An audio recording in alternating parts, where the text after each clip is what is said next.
রাজধানীর উত্তরায় একটি আবাসিক ভবনে গ্যাসের পাইপলাইনের লিকেজ থেকে বিস্ফোরণে একই পরিবারের 2 শিশু ও একজন অন্তঃসত্ত্বা সহ 10 জন দগ্ধ হয়েছেন।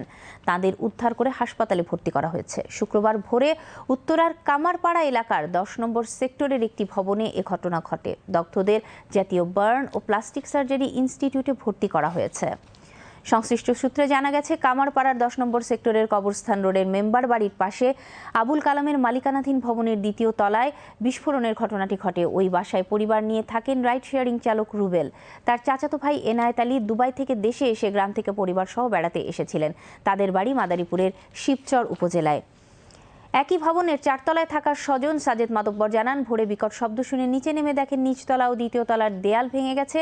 ঘরের ভেতরে থাকা 10 জনই দগ্ধ হন। পরে তাদের উদ্ধার করে হাসপাতালে নেওয়া হয়। জাতীয় বার্ন ইনস্টিটিউটের জরুরি বিভাগের আবাসিক সার্জন ডক্টর শাওন বিন রহমান জানান, দগ্ধদের মধ্যে সোনিয়া আক্তারের শরীরের 100% পুড়ে গেছে। এছাড়া এনায়েত আলীর 45%, রিয়া আক্তারের 32% দগ্ধ হয়েছে।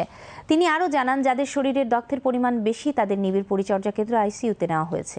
অন্যরা চিকিৎসকদের পর্যবেক্ষণে রয়েছেন। ফায়ার সার্ভিসের নিয়ন্ত্রণ কক্ষের ডিউটি অফিসার রোজিনা আক্তার জানান, বিস্ফোরণের খবর পেয়ে দ্রুত 2টি ইউনিট ঘটনাস্থলে পাঠানো হয়। তবে ফায়ার সার্ভিস পৌঁছানোর আগেই স্থানীয়রা আগুন নিয়ন্ত্রণে আনেন। প্রাথমিকভাবে ধারণা করা হচ্ছে, গিজার বা গ্যাস লাইনের লিকেজ থেকে বিস্ফোরণটি ঘটেছে।